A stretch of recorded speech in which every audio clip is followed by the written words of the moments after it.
conocen a Gabriel, pero por si acaso, Gabriel es un profesor de la Universidad de El Salvador, es un gran amigo de hace muchos años, casi 20 años. Gabriel tuvo una formación bastante variada. Hizo su bachillerato en la Universidad de Tokio, en Japón. Después hizo su maestría con el programa Algant en Francia, en Bordeaux, y en Holanda, en Leiden.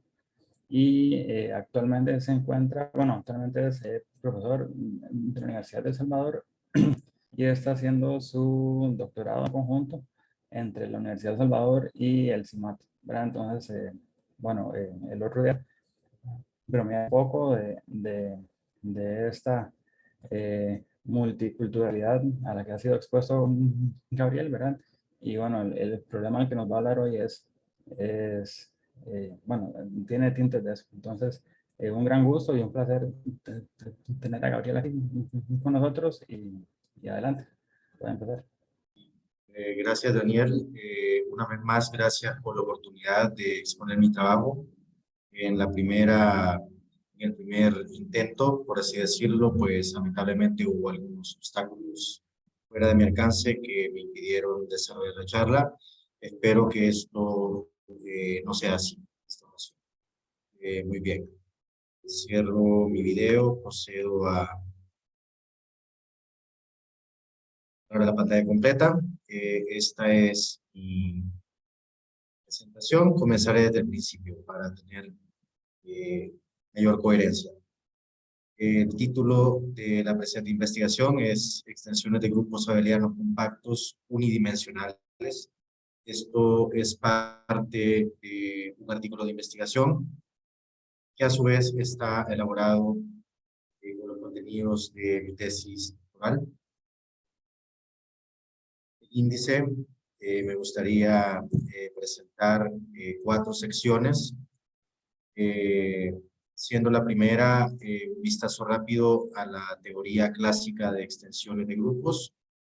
En la segunda, hablar específicamente de la parte técnica de extensiones de grupos abelianos localmente compactos. En la tercera parte, ciertas herramientas de la teoría de estructura de grupos abelianos compactos. Y por último, ejemplos de los cálculos que realizó en mi investigación. Bien, comenzamos con la primera parte de álgebra abstracta, ¿no?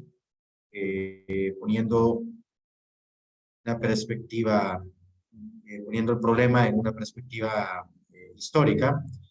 La álgebra homológica es una disciplina relativamente reciente, tomó forma en el siglo XX, que fue construida alrededor del concepto abstracto de homología o bien cohomología. La parte clásica, por así decirlo, de la teoría, su primera versión es debida a Cartan y Eilenberg. Está organizada alrededor del concepto de funtor derivado y del cálculo mediante resoluciones, ya sea inyectivas o proyectivas. Posteriormente fue Grothendieck quien dio a la teoría un carácter aún más abstracto y logró unificar diversos ejemplos que estaban, por así decirlo, dispersos en ramas bien distintas de matemáticas, como la teoría de módulos, topología algebraica, la teoría de haces, ¿verdad? Y es una herramienta ampliamente utilizada. Tiene, por supuesto, refinamientos técnicos que van más allá de estos puntos de vista que menciono que son ya clásicos. Pero en fin, lo que nos concierne en esta ocasión es la construcción de los llamados grupos Ext al estilo de Cartan. Entonces, en cierto sentido, es una construcción elemental, es decir, basta con herramientas de teoría de grupos.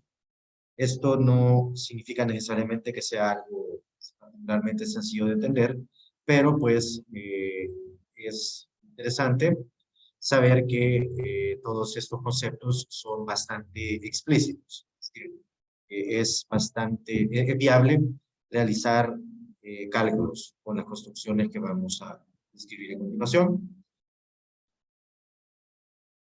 Voy a hacer un resumen ahora de la construcción del grupo X respecto a dos grupos A y C.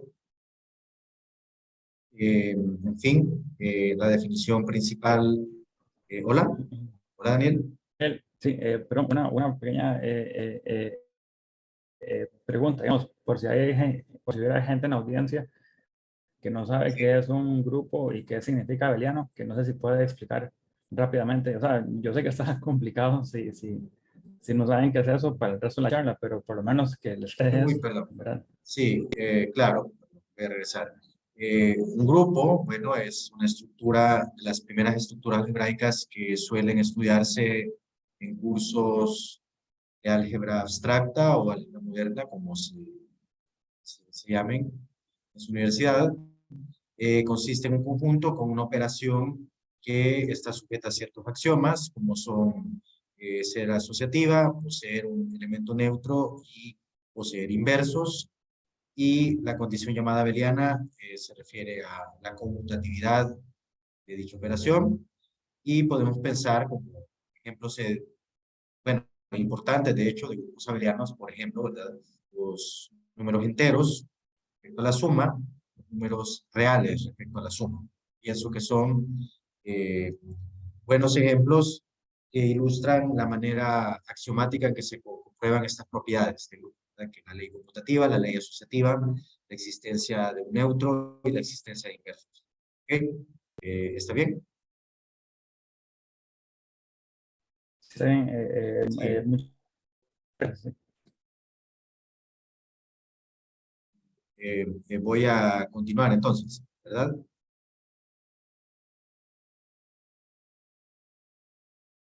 Sí, Sí, sí, continúa, perdón. sí, sí. Sí, sí, perdón, es que está un poquito lento el audio, escucho un poquito de rezago. Pero en fin, bien, entonces partimos de dos grupos abelianos llamados A y C.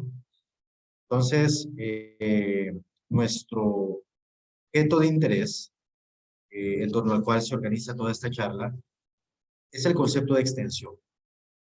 ¿Qué es una extensión de C por A? En primer lugar, pues recordar el concepto de sucesión exacta.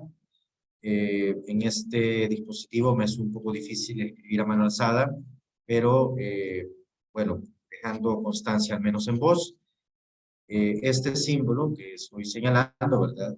0A, S, 0, junto a las flechas F y G, conforman una sucesión exacta si se cumplen una serie de condiciones, como son que F sea inyectiva, que G sea sobreyectiva, y que la imagen de F coincida con el núcleo de G. Y en particular, cuando nosotros recibimos, es decir, los grupos A y C no son dados, a lo que llamamos extensión, es siempre una sucesión exacta, pero interpretamos esta información como C y A estando fijos en los extremos, mientras que el término central es, por así decirlo, una variable, mejor dicho, una incógnita, ¿verdad? Entonces, el problema de extensiones de grupos, usando este lenguaje, puede ser enunciado como determinar qué términos pueden aparecer en medio, ¿verdad? Sería un grupo que a priori es desconocido, pero no solo eso, sino que de qué manera pues, puede ser ensamblado usando a y C y las flechas, los homomorfismos que los relacionan a ellos tres. Bien, el siguiente paso en la definición de X es introducir una relación de equivalencia en el conjunto de extensiones de C por A. Quisiera insistir, ¿verdad? Cuando yo hablo de extensiones, se interpreta que los términos en los extremos están fijos, como pueden ver, a la izquierda siempre está A y a la derecha siempre está C. Y lo que cambia posiblemente sea el término central y las flechas. Entonces, para facilitar el trabajo con extensiones, ya que pues, trata de un conjunto muy grande, hay muchas maneras de construir el término central a partir de los extremos. Es conveniente introducir una relación de equivalencia que consiste en una flecha, un homomorfismo que una los términos centrales, pero que también sea, veo una pregunta, es correcto, en nuestro contexto, en este contexto de la álgebra homológica, todos los términos de las sucesiones son grupos abelianos. Y posteriormente, cuando sean grupos topológicos, también se trata de grupos topológicos abelianos. En este trabajo no abordamos el caso no abeliano. Es posible tener un término central no abeliano, pero no consideramos ese caso acá. En fin, entonces consideramos un homomorfismo, sí, que sea compatible con FG, F' y G'. Por compatibilidad me refiero a que conmuten en el diagrama, es decir, las composiciones mostradas, phi compuesta con F sea igual a F', y que G' compuesta con phi sea igual a G. Esto es una relación de equivalencia, se puede comprobar, y definimos el símbolo x c, a como el conjunto cociente, ¿verdad? De la totalidad de extensiones, módulo equivalencia, y por notación, ¿verdad? Como es habitual, deseamos distinguir entre la extensión tal cual y la clase que define en este conjunto, ¿verdad? Insisto, estamos en este momento trabajando con un conjunto cociente, al cual pues todavía no le hemos insertado una estructura algebraica, ¿verdad? Entonces, un resultado muy importante es que, tal y como mencionamos en la primera diapositiva, X es de hecho un grupo, ¿verdad? Es interno a la categoría de grupos abelianos. Entonces, es un resultado muy importante debido al matemático estadounidense Reinhold Baer.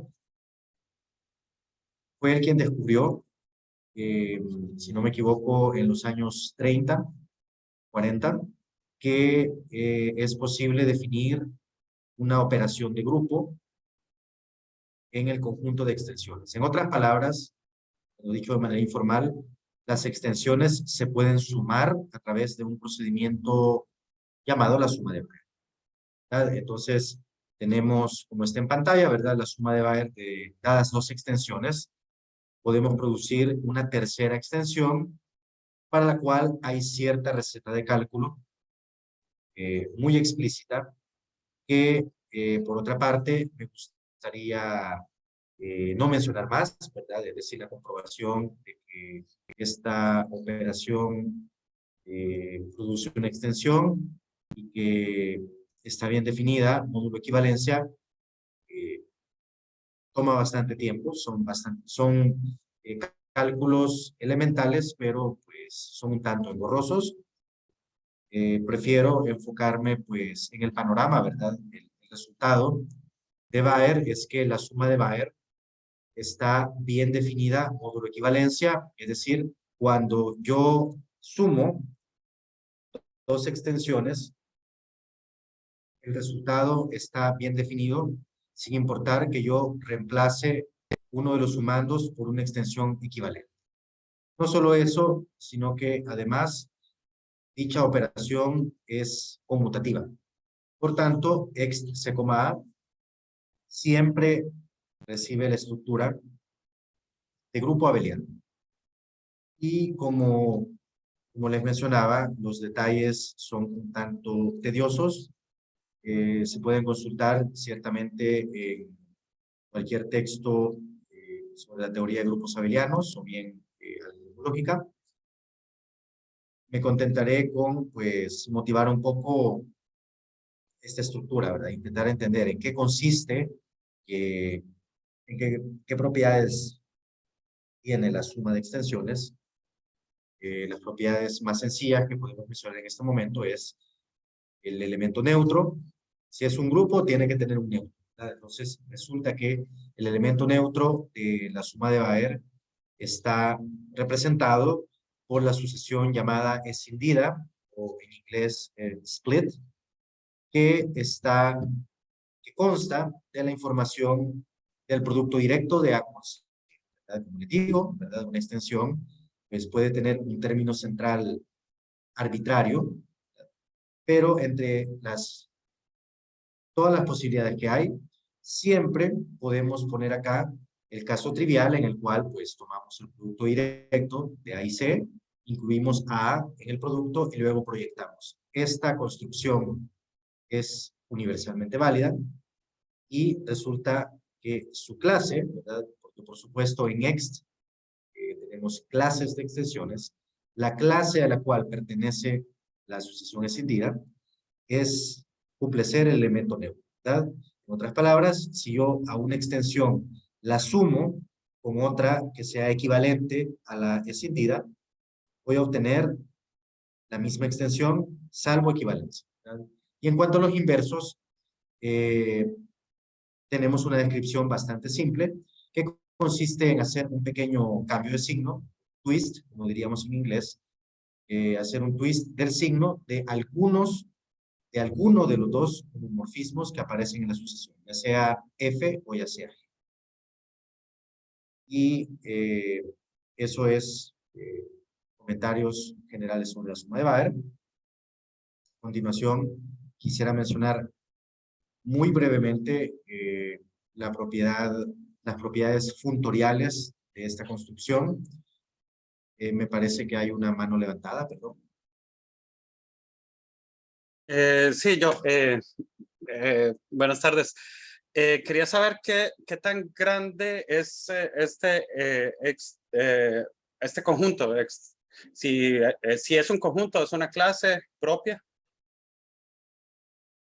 Bien, es una buena pregunta. En mi conocimiento, o mejor dicho, cuando trabajamos con casos elementales, generalmente no hay mayor problema, ¿verdad? Es decir, no se trata de un conjunto, es decir, es un conjunto. No que yo esté enterado, no hay problemas con fundamentos, ¿no? Hay otras variantes de esta construcción, hay otro tipo de extensiones que sí se vuelven bastante grandes, ¿verdad? Tal y como vamos a ver, nosotros tocaremos el tema de extensiones de grupos topológicos. Es una estructura más compleja, pero no tan compleja como otros casos en donde se obtienen clases. Ok, bueno, gracias. Sí, en este caso me parece que no hay ningún problema. Okay, entonces, ahora permítame mencionar el carácter funtorial de esta construcción. En otras palabras, que estas letras, ¿verdad? C y A, pueden variar. Es decir, si yo parto de un homomorfismo que va de C' a C, existe siempre otro homomorfismo que va de ex C con A hacia ex C' con A, notando el cambio de orden de las flechas, es la llamada contravarianza. Perdón. Y la descripción de este homomorfismo es bastante explícita. Se ocupa una construcción llamada cuadrado cartesiano o en la terminología inglesa pullback, ¿verdad? Me contento con señalar, ¿verdad? Que si nosotros deseamos calcular esto, lo podemos hacer. Y voy a retomar, pues, el comentario al final. Vamos a usar estas definiciones en cálculo final de esta presentación. La otra versión es la versión covariante. Tenemos dos argumentos en Ext. El argumento en A resulta que puede variar. Si tomamos, por ejemplo, un homomorfismo de A en A', tendremos también un homomorfismo de XCA en XCA', donde el orden del A y A' se mantiene igual. Perdón. Y la construcción es en cierto sentido dual. En la anterior se ocupa el llamado cuadrado cartesiano o push-out en inglés. Y nuevamente insisto en que cuando llegue el momento, ¿verdad? Si deseamos hacer cálculos con estos objetos, lo podemos hacer de una manera muy explícita. Ahora bien, me permito destacar una de las propiedades más importantes de ext. Esta es debida a Cartan-Eilenberg. Trata de la llamada sucesión exacta larga, en el caso particular de ext. ¿Qué consiste esto?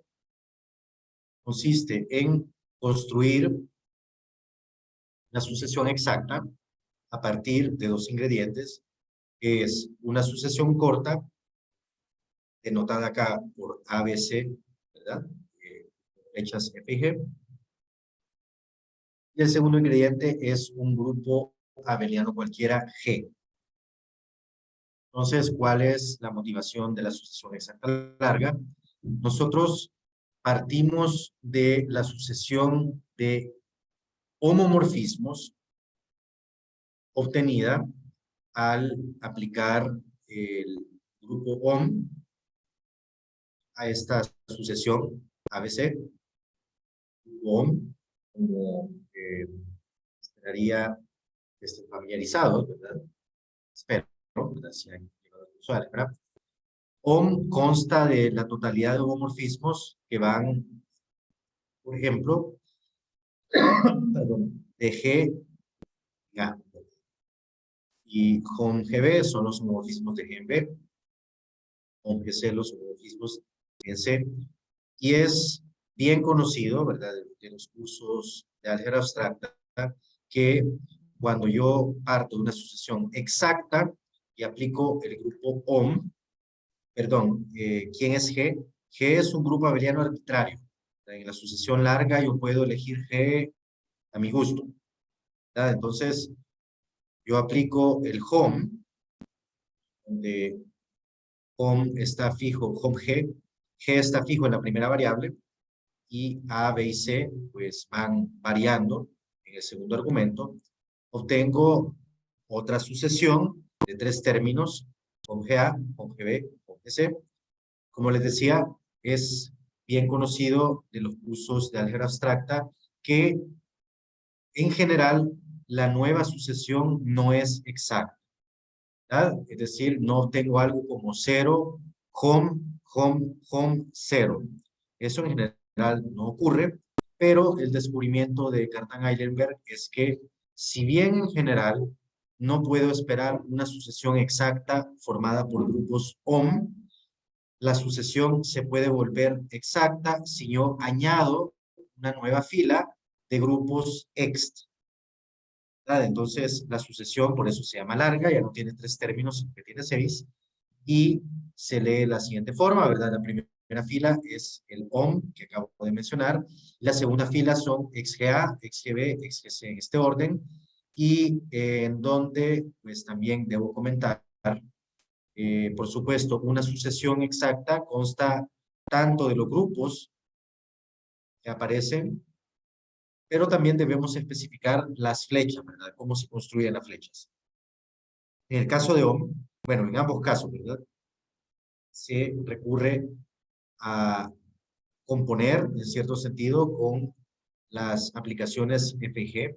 En el caso de OM, si yo tengo una flecha de G en A, esta es componible con F, ¿verdad? Porque tienen el codominio y dominio coinciden. Entonces, la composición con F me define esta flechita llamada F asterisco. De manera análoga al componer con G minúscula, paso de un OM de GB, de GAB, hacia un OM de GAC. Y en cuanto a ext, por supuesto, no podemos componer, literalmente no podemos componer una extensión con un homomorfismo, pero podemos tomar estas construcciones que mencionábamos de cuadrado cartesiano, que nos permiten construir una nueva extensión. En el caso de XGA, es al tomar el push out con F, ¿verdad?, obtenemos una nueva extensión de G por B, y al tomar el push out con G minúscula, obtenemos una extensión de G por C. Y es parte del enunciado que ahora sí, cuando tengo estos 6 términos, la sucesión se vuelve exacta. Por último y no menos importante, cabe destacar pues la flecha que une a la primera fila con la segunda. Tradicionalmente es denotada por delta, es el llamado morfismo conector, iría de home GC hacia XGA, ¿verdad? Y está definida de la siguiente manera, ¿verdad? Si a mí me dan un homomorfismo de G en C, yo puedo aplicarle o ponerlo, como quieran verlo, con la extensión dada, la extensión dada al hacer el pullback, estrellita arriba, ¿verdad?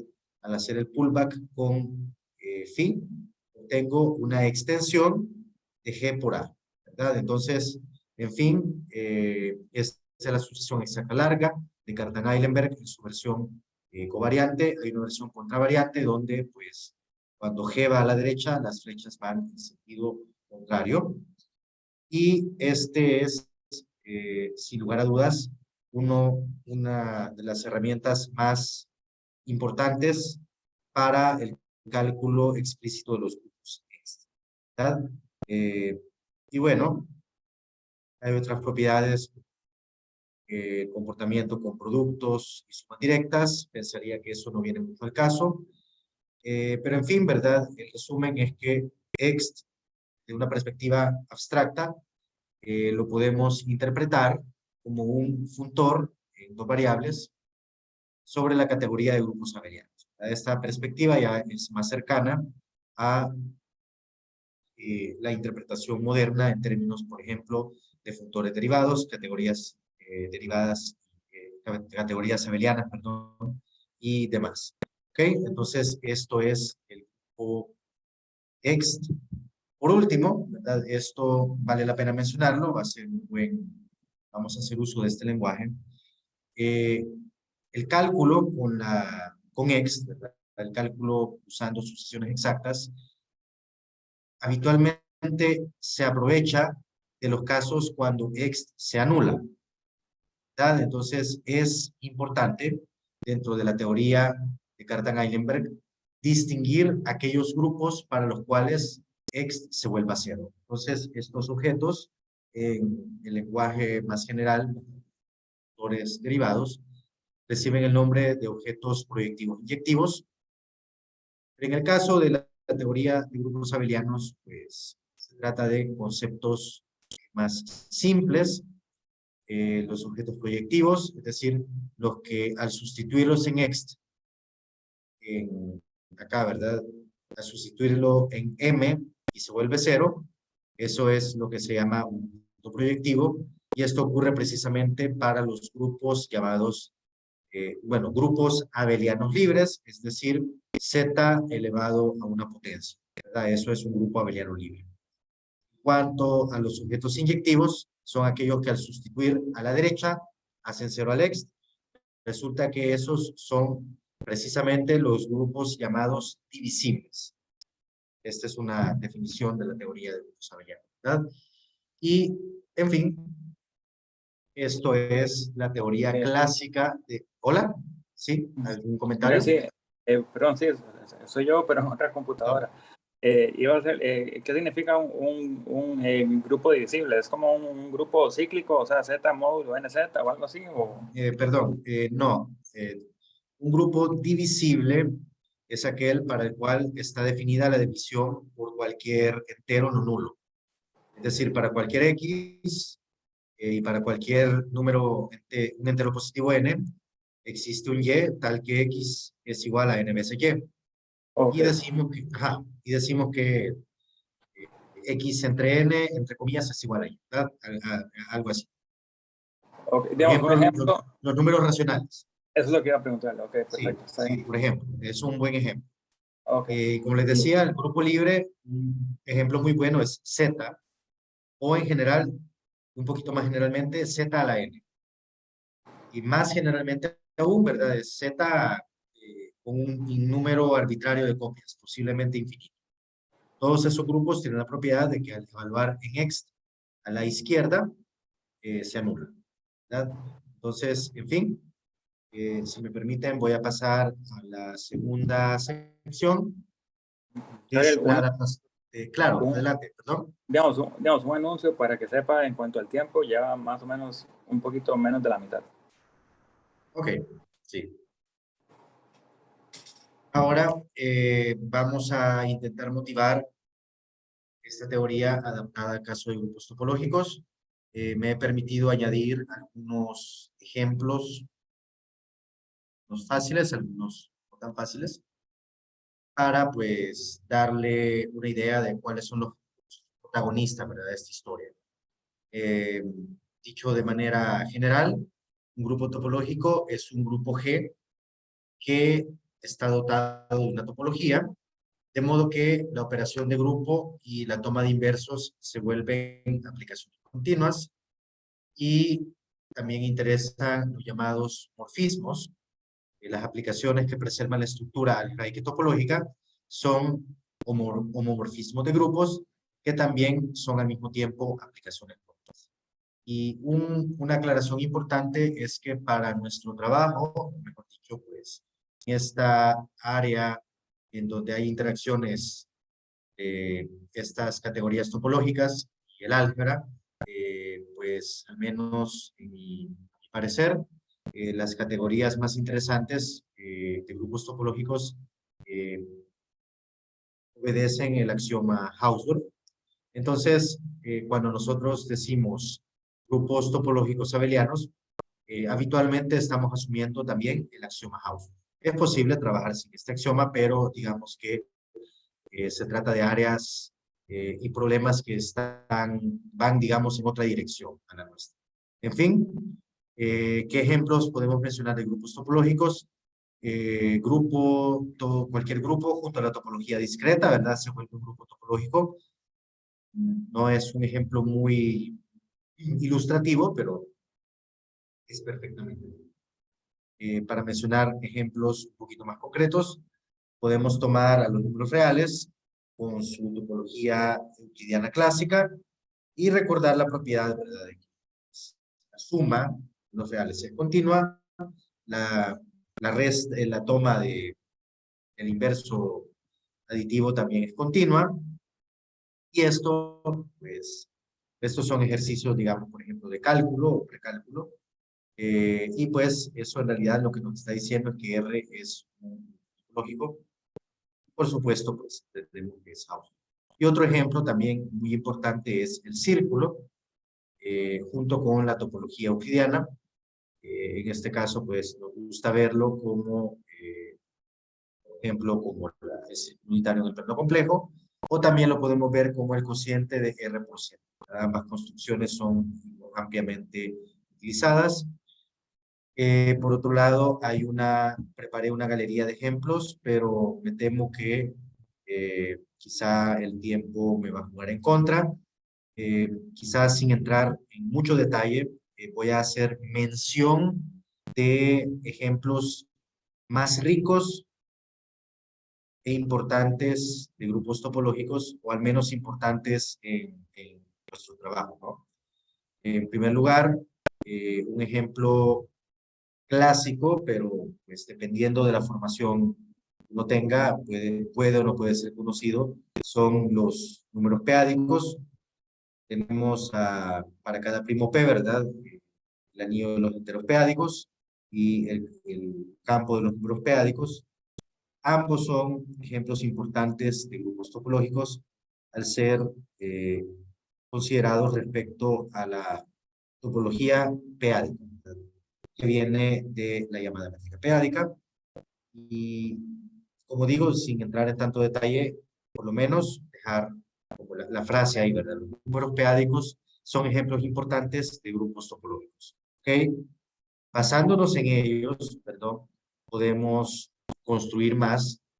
Hay ejemplos más sofisticados aún, como al tomar el producto de todos los enteros p-ádicos se obtiene el llamado anillo de enteros profinitos.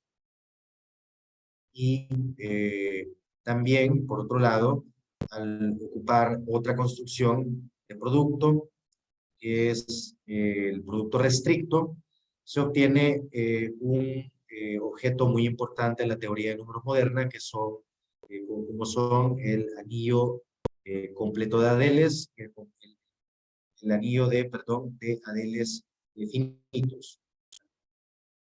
En resumen, la construcción de los llamados Adeles se trata de tomar una especie de producto directo QP de los números p-ádicos con una modificación que garantiza que la topología producto, el producto modificado, sea bien comportada, es decir, que sea localmente compacto, ¿verdad? Y sobra decir que es un objeto muy importante en la formulación moderna de la teoría algebraica de números debida a André. Bien, pues, dio los cimientos de este enfoque en su libro Basic Number Theory, ¿verdad? Entonces, esa es otra clase de ejemplos. Los anillos adélicos, estos son en espíritu muy cercanos a los números p-ádicos, pero no son precisamente lo mismo, ¿verdad? Y, en fin, englobando, ¿verdad? Estos ejemplos, todos los ejemplos que hemos mencionado, hasta ahorita, no son muchos, pero los había seleccionado, de modo que cumplan una propiedad especial en su topología. Resulta que nos interesa particularmente los llamados grupos abelianos localmente compactos, LCA, por sus siglas en inglés, Locally Compact Abelian Group.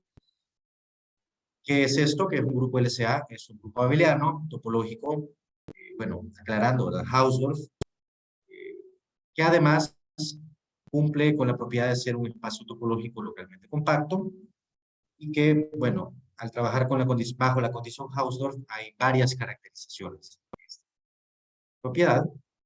Por ejemplo, tener un entorno compacto, ¿verdad? Es más fácil y que bajo el axioma Hausdorff se vuelve equivalente a otras.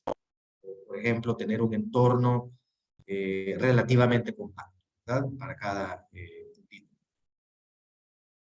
Al igual que en el caso de la categoría de grupos topológicos abelianos, nos interesa distinguir aquellas aplicaciones que preservan la estructura algebraica y topológica, es decir, los morfismos. Y nuevamente, los morfismos son aquellos homomorfismos de grupos que también son continuos respecto a las topologías respectivas. Como les decía, pues, los ejemplos más importantes grupos abelianos localmente compactos,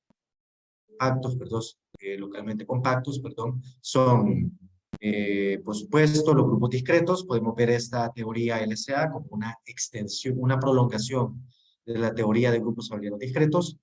También Rn, el toro de a la n, junto a los enteros y números p-ádicos, son todos ejemplos de grupos abelianos localmente compactos.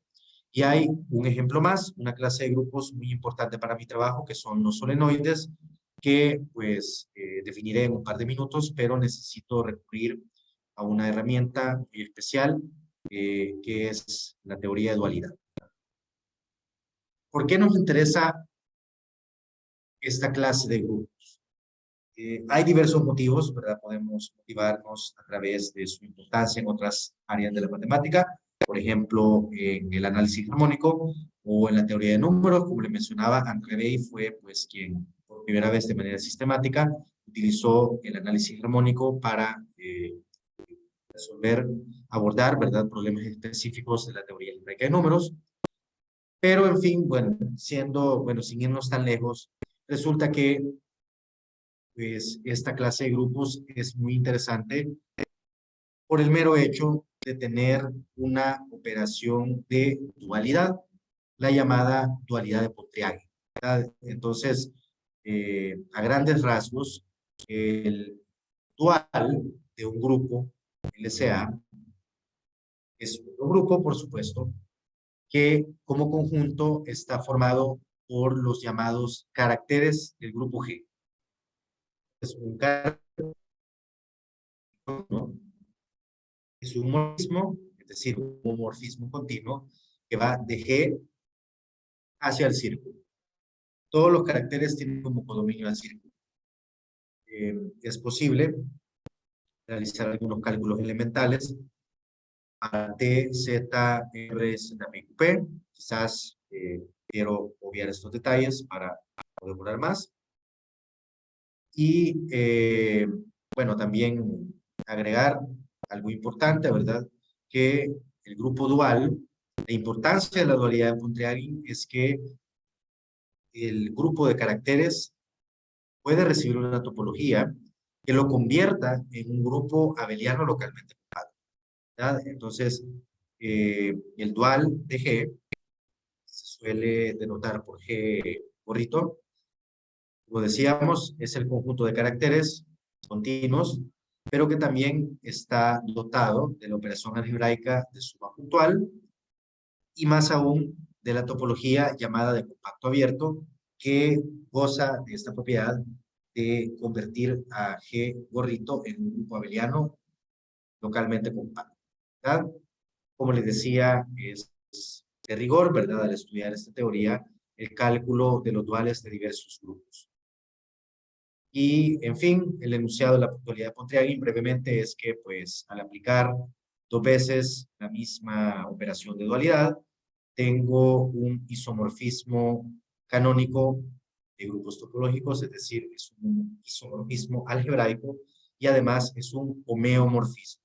Y más aún, esta operación de dualidad es funtorial y contravariante, es decir, bueno, quedémonos, me gustaría que nos quedáramos solamente con el hecho de que si yo tengo una flecha A y B, la flecha se puede dualizar. Y al dualizar, pues se invierte el orden de la flecha. Es decir, B pasa a la izquierda y A pasa a la derecha, luego de dualizar. Entonces, esto es algo importante, ¿verdad? Porque gracias a la dualidad de Pontryagin, cuando yo tenga un problema sobre grupos abelianos localmente compactos, yo puedo dualizar a los grupos y a las aplicaciones entre ellos para obtener otro problema. Y precisamente esa es la belleza de esta teoría. No se trata únicamente del formalismo categórico de dualidad, ¿verdad? Es decir, pues, que la dualidad obedezca a ciertas propiedades categóricas, pero no solo eso, sino que la verdadera importancia de la propiedad de la dualidad Pontryagin es la interacción entre propiedades algebraicas y topológicas, ¿verdad? Me contento con mencionar una de las más importantes y más ampliamente utilizadas, es que si yo parto de un grupo compacto G, su dual va a ser discreto. Y si yo parto de un grupo discreto, su dual va a ser compacto. Entonces, en resumen, las propiedades de ser compacto y ser discreto están en dualidad. Y así hay varias otras parejitas de propiedades que están relacionadas por dualidad. Y Gabriel, que nos... Hola, dígame. perdón, sí, o sea, podría ilustrar eso con el ejemplo que mencionó antes, ¿verdad? O sea, que Sí, puedo retroceder. Entonces, aquí hay una pequeña lista de ejemplos, de cálculos ya hechos. Presento el resultado final. Tenemos el círculo. El círculo está en dualidad con los números enteros. El dual del círculo son los enteros y el dual de los enteros es el círculo. En donde, pues, el círculo, cuando lo consideramos con la topología habitual, sabemos que se trata de un espacio compacto.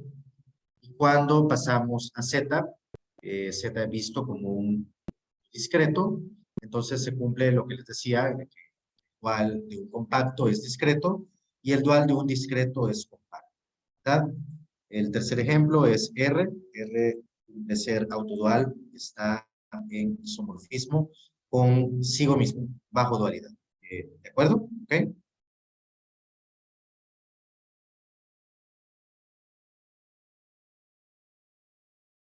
Pensaría que puedo seguir, todavía no sí, sí, escucho.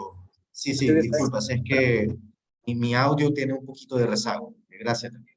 Entonces, el último ejemplo que les mencionaba sobre mi trabajo es, pues, si recuerdan el título de la charla, ¿verdad? Mencionábamos a grupos abelianos unidimensionales.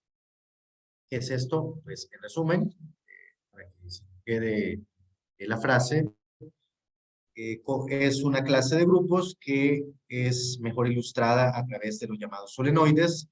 Los solenoides se definen en general como duales de Pontryagin de ciertos subgrupos de números racionales, ¿verdad? Entonces tenemos una amplia variedad de solenoides. Me gustaría mencionar pues al menos dos de ellos. El primero es el solenoide p-ádico y el otro es el solenoide universal. Y que, como les digo, ¿verdad? La manera más directa de definirlos, al menos con la teoría que he mencionado, es definirlos, ponerlos en dualidad con ciertos grupos de números racionales, ¿verdad? De hecho, el solenoide llamado universal es el dual del mismo Q, ¿verdad? Y los demás solenoides se obtienen dualizando subgrupos más pequeños de Q, ¿verdad? Y, en fin, ¿verdad? Mencionando propiedades generales de los llamados solenoides, son grupos abelianos, compactos, su topología es conexa, y además, bueno, está esta propiedad un poco técnica de teoría de grupos, que es llamado ser dimensión 1, se refiere al rango libre, pues, del dual, de Q, todos ellos tienen rango 1, pero en fin, ¿verdad? Lo importante, me gustaría, pues, alguien se quede con la palabra clave solenoide. Si no lo conocen, pues, sería bueno, sería muy feliz, ¿verdad? Que conozcan esta clase de grupos topológicos que es bastante interesante, no es tan común encontrarlos en un curso de licenciatura, ¿verdad? Por ejemplo, pero contiene ejemplos muy bonitos y, bueno, al menos como en mi propia investigación, se trata de, por así decirlo, un buen campo de experimentación, ¿verdad? Porque son grupos complejos, son complicados, pero no tan complicados y nos permiten realizar diversidad de cálculos, para conjeturas, problemas o qué sé yo. Y por último, una figura, para que esta presentación tenga una figura. Los solenoides también tienen la propiedad interesante de que es posible encajarlos. Tienen modelos que se pueden encajar en el espacio tridimensional y esta es la perspectiva que se suele presentar, por ejemplo, en relación a la topología algebraica, ¿verdad? Estos han sido ejemplos de importancia en el cálculo, por ejemplo, de ciertas homologías o cohomologías, ¿verdad? Pero en fin, como pueden ver, se trata de una especie de enrollado, ¿verdad? Este es el solenoide diádico, es una especie de figura que se obtiene enrollando múltiples veces un alambre o hilo, como lo quieran ver, y a la manera en que fue definido inicialmente, ¿verdad? En esta época que comenzaba a consolidarse la álgebra homológica, la manera en que fue definido el solenoide diádico era una especie de límite de recubrimientos de círculo, ¿verdad? Tenemos un primer círculo que es cubierto por otro círculo de manera doble, ¿verdad? Es decir, enrollo el siguiente círculo dos veces, de modo que al recorrer el círculo de arriba, hago dos vueltas, cuando recorro una abajo, luego el círculo siguiente daría 4 vueltas, el siguiente círculo daría 8 vueltas y así sucesivamente. Al tomar puntos en esta sucesión de círculos, obtengo de manera abstracta un punto en el solenoide diádico, ¿verdad? Y esta construcción, que es un tanto difícil de visualizar, ¿verdad? En realidad, algebraicamente es mucho más tratable que el dual de Pontryagin, es el llamado límite inverso, pero debido, pues, es un poco tedioso de definir, pues decidí obviarlo y presentar una imagen. Creo que es mucho más bonito, lleva mucho más información en una sola diapositiva, en un vistazo. Ok, entonces, en fin, por lo menos he mencionado la palabra clave de esta presentación, que son los solenoides. A continuación, me gustaría en el tiempo restante, por lo menos, motivar la versión de la teoría de extensiones en el caso topológico. En resumen, yo necesito una noción de sucesión exacta en el caso topológico. Si recordamos los cursos de álgebra básica, ¿verdad? Cuando definimos sucesiones exactas, necesitamos las nociones de núcleo e imagen. O en general, ¿verdad? Núcleo con núcleo y con núcleo. Perdón, núcleo con núcleo e imagen. Aquí está Cocker, ¿verdad? Y en términos de estos dos se define la imagen también. Entonces, el problema de los grupos topológicos vistos desde esa perspectiva del álgebra homológica es que los núcleos y conúcleos no se comportan bien. Pero es importante notar que si existen objetos que yo puedo llamar núcleo de un homomorfismo, perdón, es literalmente la misma definición, pero hay problemas para definir el conúcleo y la imagen de un morfismo. No coincide con la definición para grupos abelianos, la definición que estamos acostumbrados. Entonces, ¿qué consecuencias tiene esto? Hay resultados del álgebra abstracta como el teorema de isomorfía que ya no tiene validez. Y esto nos trae problemas, ¿no? Porque quiere decir que hay sucesiones exactas a las cuales no se les puede aplicar el teorema de isomorfía, o dicho en el lenguaje más abstracto de Grothendieck, estas categorías de grupos topológicos no cumplen ser abelianas. En otras palabras, no obedecen las propiedades que esperamos del álgebra, que conocíamos en el caso de grupos abelianos o módulos, para quienes han estudiado módulos. Esto ya no se cumple para grupos topológicos y por tanto la teoría de Cartan-Eilenberg, la teoría clásica del álgebra homológica, está destinada a fracasar. No funciona. En este contexto topológico no podemos esperar que esta teoría funcione. Entonces hay diversas correcciones.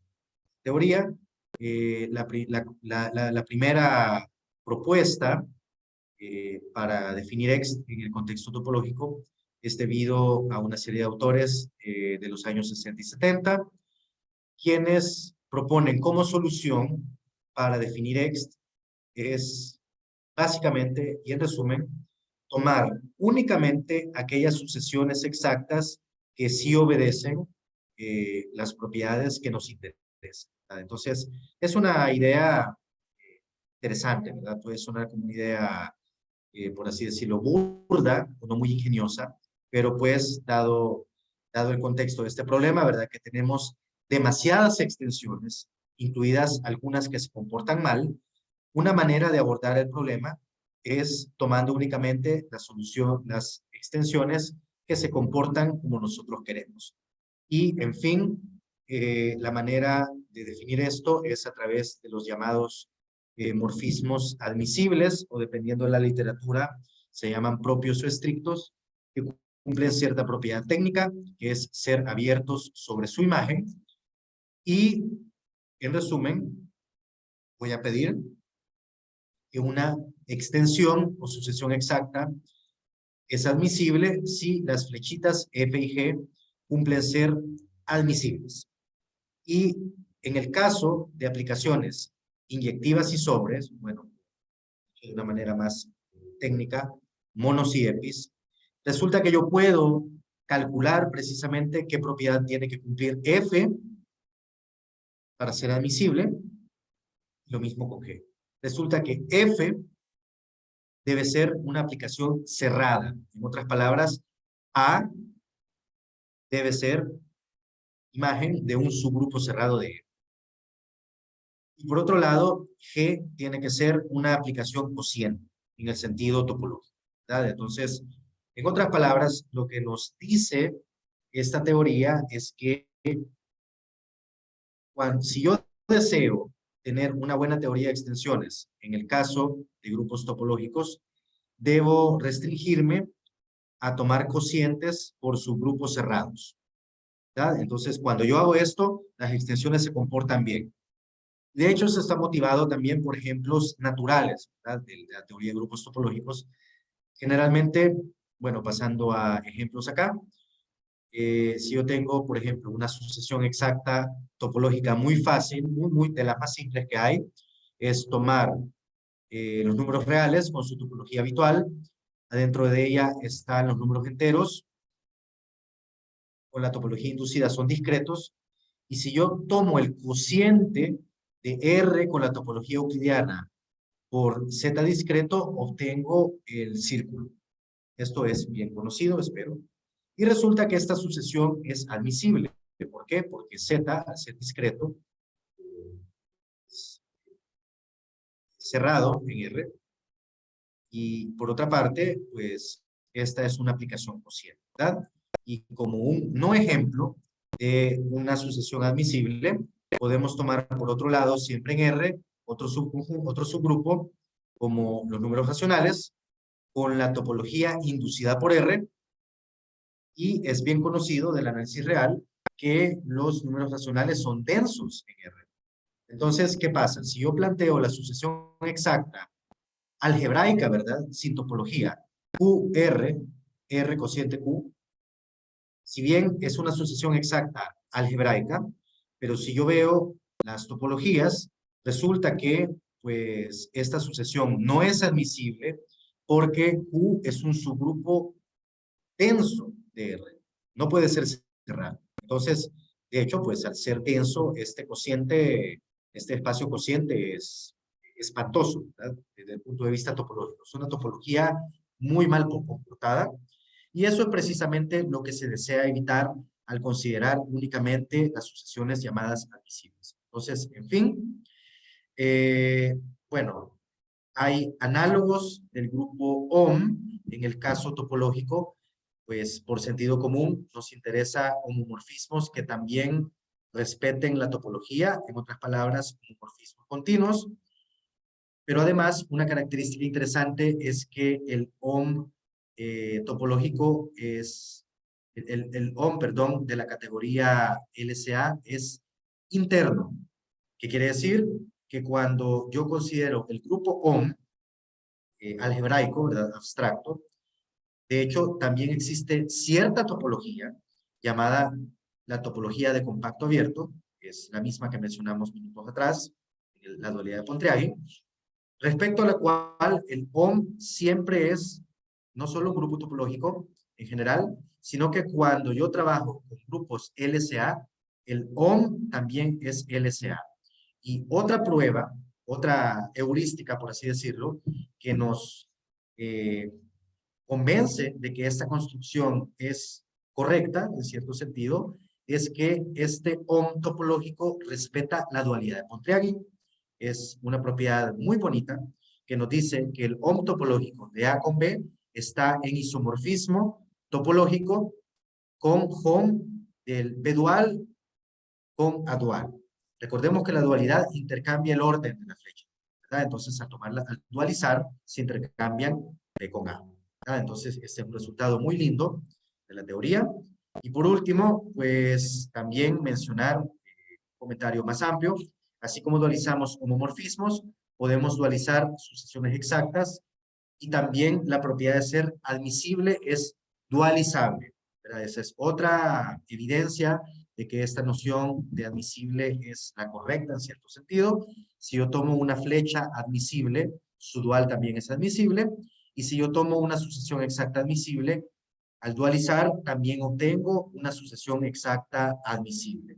Entonces, para concluir los comentarios sobre la construcción del ext topológico, la construcción es debida a los autores, bueno, el primer aporte fue debido a Martin Moskowitz, pero pues el tratamiento completo fue, está contenido en 2 papers de Fulp y Griffith de los años 70, que en resumen nos dice que si nosotros consideramos el conjunto, perdón, de extensiones admisibles, los ponemos, insertamos, perdón, la relación de equivalencia que definimos al principio y definimos la suma de Baer. vamos a obtener un grupo abeliano. Claro, esto es un pequeño detalle sutil. El X topológico de extensiones topológicas sigue siendo un grupo abeliano discreto. No hay una topología en este X, pero pues lo que no es claro es que si las operaciones, ¿verdad?, de equivalencia, suma de Baer, etcétera, obedecen todavía los axiomas de grupo, ¿verdad? Pero pues esto es comprobado por estos autores. Existe un XAB que está construido mediante clases de equivalencia de extensiones topológicas y que más aún obedece la dualidad de Pontryagin, ¿verdad? Respeta la dualidad de Pontryagin, en otras palabras, XAB está en isomorfismo con XB dual a dual. Y por último mencionar que también hay una sucesión exacta para este X topológico, pero hay ciertas limitantes. Me gustaría enfocarme en dos puntos muy importantes. En primer lugar, la sucesión exacta funciona únicamente para sucesiones admisibles. Entonces, esto es una limitante significativa. Quiere decir que no puedo trabajar con cualquier sucesión exacta, sino que únicamente debo partir de una sucesión admisible. Y la segunda limitante de la sucesión larga es que yo pierdo la exactitud a la derecha. Entonces tengo una sucesión larga, pero no es completamente exacta, es exacta a la izquierda. Pero, ¿qué quiere decir esto?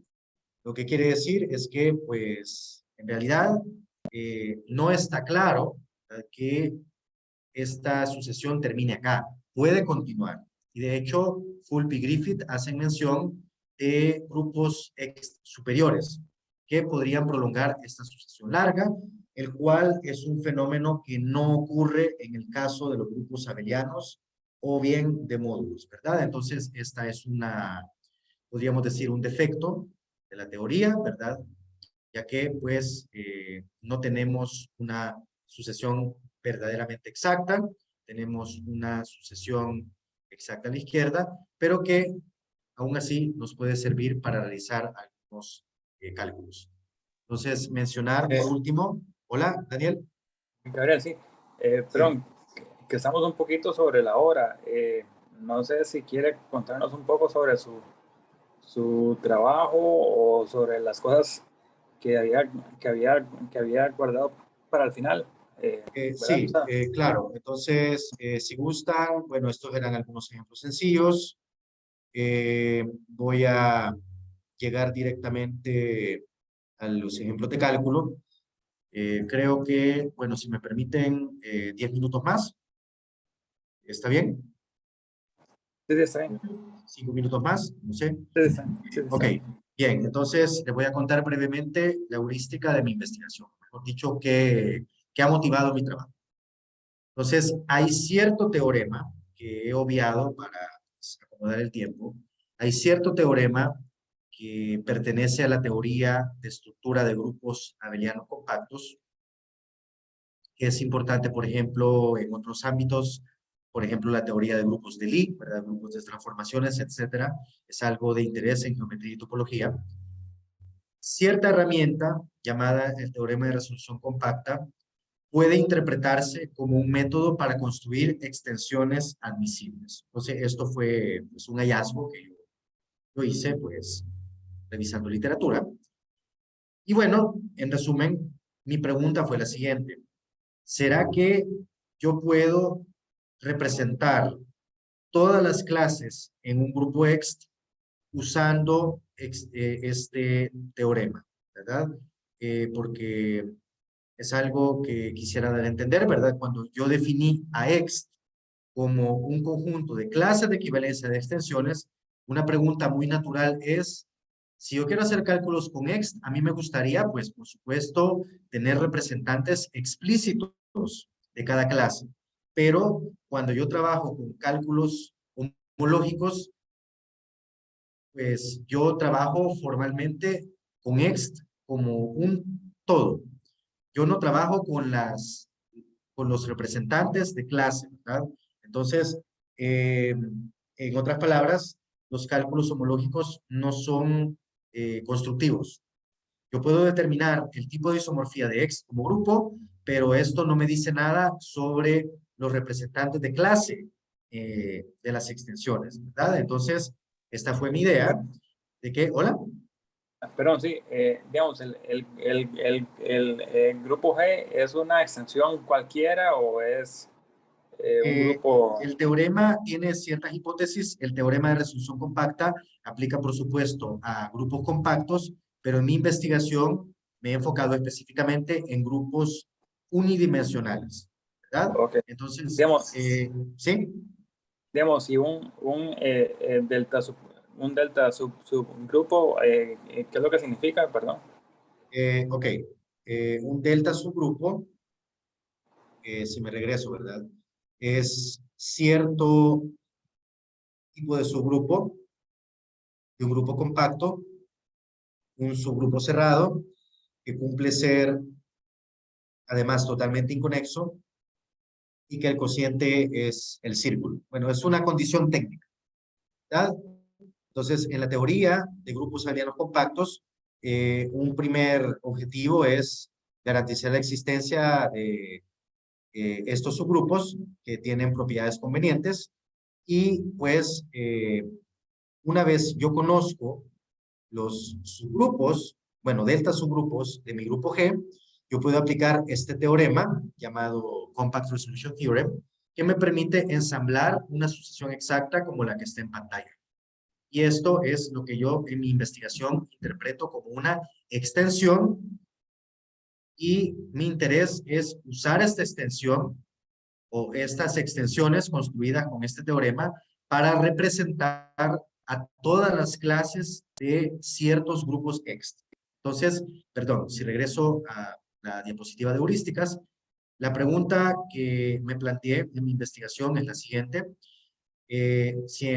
Para cierta familia de grupos hay suficientes delta subgrupos para construir suficientes extensiones, de modo que yo obtenga representantes de todas las clases en el grupo X de la forma que me da el teorema, ¿verdad? Y en mi investigación, en mi tesis doctoral, estoy respondiendo al caso unidimensional. Y, en fin, ¿verdad? Pienso que esto mejor se ilustra a través de un ejemplo. Les quiero mencionar el resumen de los cálculos de las extensiones de T por Z. Bueno, comentarles, el grupo del círculo tiene dimensión 1 como grupo abeliano compacto. Y, por ejemplo, ¿verdad? Una de las extensiones que mencionábamos, de las más comunes, era Z a la izquierda, R en medio y T a la derecha, ¿verdad? Entonces, la pregunta del problema de extensiones topológicas sería, ¿qué otro grupo puede haber en medio? De modo que se complete una extensión topológica admisible. En otras palabras, no solamente una sucesión exacta algebraica, sino que también, al considerarlo con su topología, las flechas sean admisibles.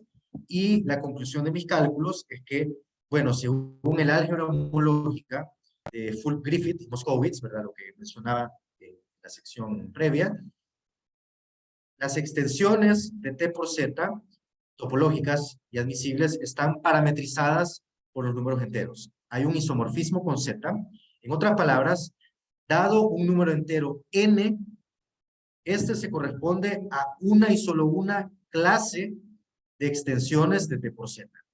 Entonces, el cálculo que yo hacía, como ejemplo en mi tesis, es que yo quiero que si a mí me dan n, construir el representante de la clase correspondiente a n. Entonces, el cálculo que yo hago es que la extensión que representa a la enésima clase, por así decirlo, es la que está acá, que he llamado E sub n, es la que tiene en el término central a R producto al Z módulo n, ¿verdad? Con morfismos I y P definidos de manera adecuada según estas fórmulas. Me parece que hay una mano levantada, perdón. Sí, este isomorfismo es como grupos topológicos. Acá, o no, solo como perdón, grupos? les mencionaba que todo tanto el grupo Ext clásico como el grupo Ext para extensiones topológicas, no reciben estructura topológica. O sea, Ext es un grupo abeliano. Este es un isomorfismo de grupos abelianos. No hay información topológica en la construcción de Fulp y Griffith y Moskowitz. No obstante, hay métodos más avanzados, por ejemplo, usando categorías derivadas. Esto es un método más reciente, no aplicado a la categoría de grupos topológicos. Es algo de los años 2000, que sí permite, de manera, al menos en teoría, topologizar a Ext. O sea, vuelven a Ext interno a la categoría de grupos topológicos, pero en general esta topología no es explícita. Es muy difícil describir cuáles son sus abiertos, por ejemplo. O sea, es un comentario solo para dar el contexto adecuado, ¿verdad? Es una pregunta muy interesante. ¿Qué tipo de topología se puede insertar en un grupo Ext? Pero me parece que la respuesta no es para nada sencilla. Ok, gracias. ¿Okay? Sí, entonces, en fin, en mi tesis, ¿verdad? Están estas cuentitas, dado n, compruebo que la extensión que representa a la enésima clase es esta que está acá, ¿verdad? Y, en fin, la base de estos cálculos es, como les decía, calcular los llamados delta subgrupos y luego insertarlos en este llamado teorema de resolución compacta. Entonces, bueno, en esta penúltima diapositiva, mencionar que los delta subgrupos del círculo se calculan usando un resultado bastante folclórico, diría yo, ¿verdad? Es algo conocido, pero es difícil como dar una referencia. Todos los subgrupos del círculo son o bien cíclicos o bien son densos, y pasándole la definición de delta subgrupo, ¿verdad? Yo concluyo rápidamente, si es denso no va a ser cerrado, entonces los subgrupos densos no son delta subgrupos, y como los subgrupos, delta subgrupos son compactos, si yo tengo un grupo cíclico, que sería una copia de Z, el cíclico infinito obviamente no va a ser compacto, así que me quedo únicamente con los subgrupos cíclicos finitos del círculo. Y por último, ¿verdad? Haciendo un pequeño cálculo, ¿verdad? Al tomar el cociente del círculo por las raíces de la unidad, que son el único subgrupo cíclico de orden n del círculo, comprobamos que el cociente es el círculo y por tanto concluimos que los únicos delta subgrupos del círculo son de la forma z módulo n. Entonces, para concluir, el método que estoy proponiendo para estudiar Ext, este tipo de Ext, es pues a través de los delta subgrupos, ¿verdad? Construir el término central de las extensiones, ¿verdad? Como pueden ver, el delta subgrupo aparece acá. Aquí aparece un R que corresponde a la dimensión del grupo, que en este caso es 1, la dimensión de T es 1. Y pues mi trabajo consiste en demostrar que todas las extensiones que representan a las clases de este Ext tienen esta forma, ¿verdad? Es decir, que todas provienen de delta subgrupos. Para concluir, bueno, perspectivas a futuro, me gustaría completar, dar una descripción completa del caso unidimensional. He trabajado más que todo con el solenoide peádico, el solenoide universal.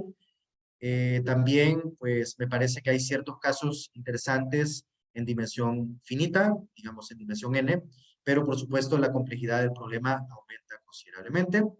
Y por último, y no menos importante mencionar, bueno, tal y como algunos participantes hicieron la observación, es posible variar el problema, considerar, por ejemplo, grupos de dimensión infinita o incluso grupos no abelianos.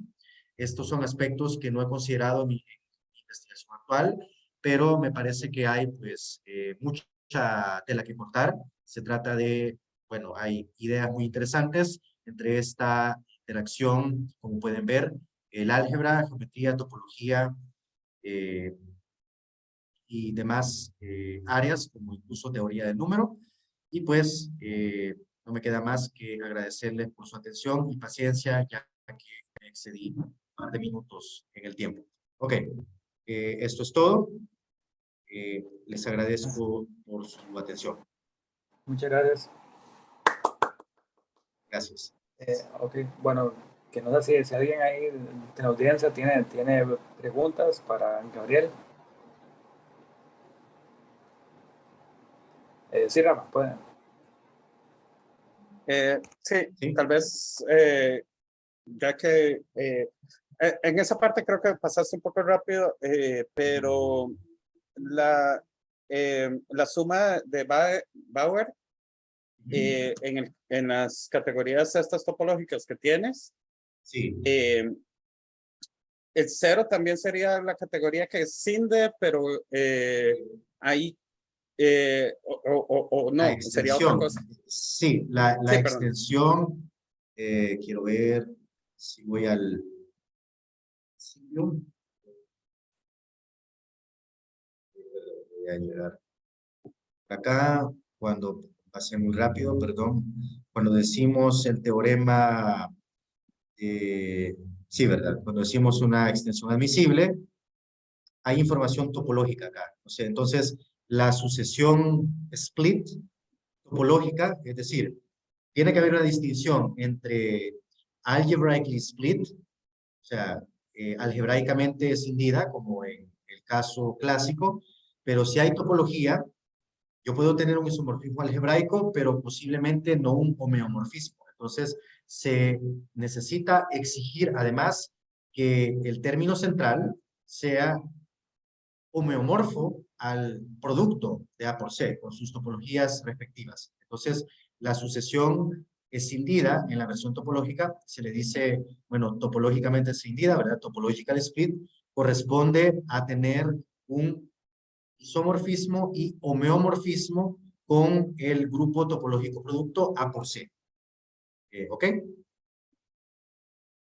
Sí, pero digamos, con la definición más clásica, eso necesitas más condiciones sobre la inversa izquierda de G, ¿no?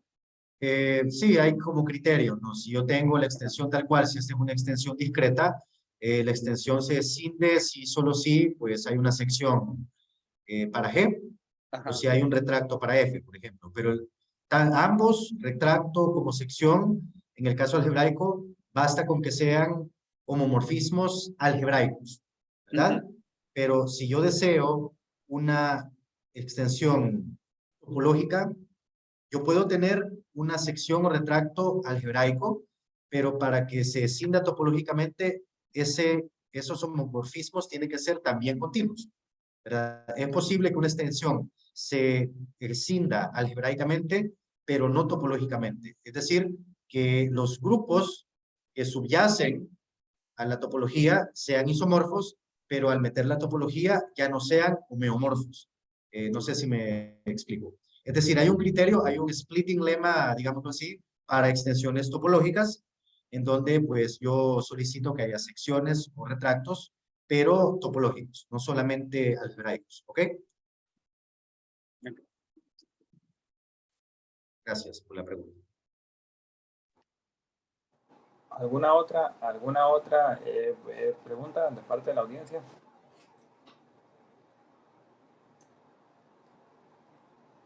Bueno, yo creo que estamos de más preguntas. Yo sí tenía una.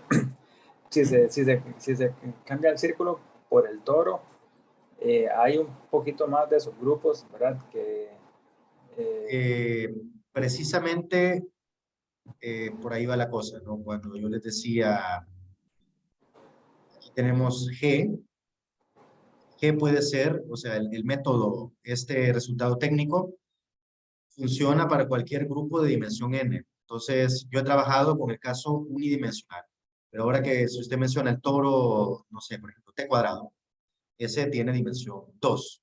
Claro, claro, sí. Entonces, por supuesto, esto entraña un análisis de los subgrupos de t cuadrado o en general de t a la n. Y si no estoy equivocado, pues esto tiene relación con los retículos. Por ejemplo, los que se estudian en teoría de números, la clasificación de retículos, pues es precisamente, ¿verdad? La misma sucesión que decíamos, Zn incluido en Rn, nos da como cociente un toro de dimensión n, y precisamente lo que nos interesa, ¿verdad?, es cómo producir t a la n, t cuadrado, lo que sea, insertando de diferentes formas a Zn en algún grupo desconocido, ¿no? El caso clásico es ver un retículo dentro de R a la n, y luego se toma el cociente, pero con todos conocemos muy bien, creo yo. Hay muchas maneras de construir retículos Rn, ¿no? Puede ser un retículo así, el derechito, ¿no? La gría, las coordenadas enteras, o pueden ser paralelogramos, ¿no? Puede ser generado por la definición de retículo, ¿verdad? En el caso bidimensional es dos vectores LI real sobre R, y entonces ellos generan, ya saben, pues un patrón regular que, como les digo, pues hay muchas posibilidades para el mismo, y es un problema clásico que al menos yo conozco por parte de teoría del número, clasificar retículos, ¿verdad? Tiene que ver algo con la acción de SN2Z, ¿verdad? Entonces, ciertamente, al tan solo pasar al caso bidimensional, pues hay ahí ciertas sutilezas que pues no aparecen en el caso de dimensión 1, pero ciertamente es una pregunta interesante. Gracias. Seguramente hay algún aspecto que no conozca, y en todo caso, pues, quien quiera platicar sobre estas ideas, pues, con todo gusto.